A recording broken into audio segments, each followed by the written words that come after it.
Welcome to Life in My Greenhouse. Today we're making pizza dough. I'll share a quick recipe along with some time-saving tricks to get you baking in no time. By the end of this video, you'll be able to tell the difference between good yeast and bad yeast and when it's proofed to the optimal level. For a perfect pizza dough every time, I'll share some tips for freezing your pizza dough so you'll always have dough on hand. So, without further ado, let's get in the kitchen. We'll start off by proofing your yeast. This step is crucial because if your yeast is no good, then your pizza dough will not rise. Add 1 yeast package or 2 1/4 teaspoons to 3/4 of a cup of warm water. Your water should be warm to the touch. If it's too hot, it will kill your yeast.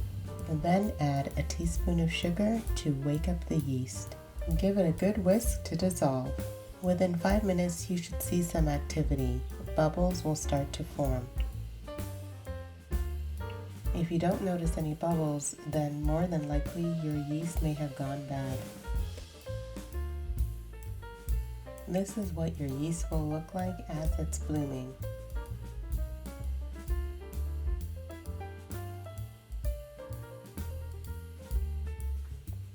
Take a look at the 3 stages of development.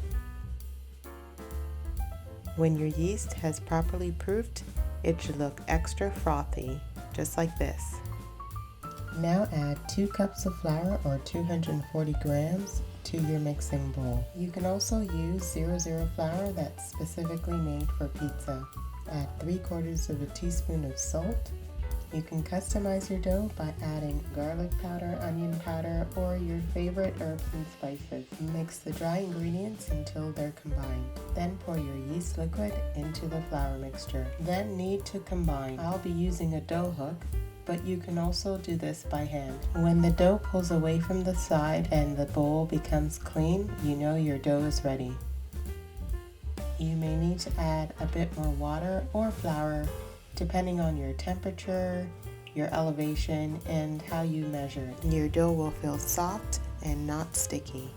Now add your dough to a greased bowl and let it rise until it doubles in size. Once your dough has doubled in size, you're now ready to punch it down, roll it out on a floured surface, and make your pizza. Bake at 475 degrees to 500 degrees Fahrenheit for 10 to 12 minutes. Here's a helpful tip so you'll have dough on hand all the time. Once your dough has risen, did you know that you can freeze it for up to 3 months? Just roll it into a ball and place it in a Ziploc freezer-proof bag.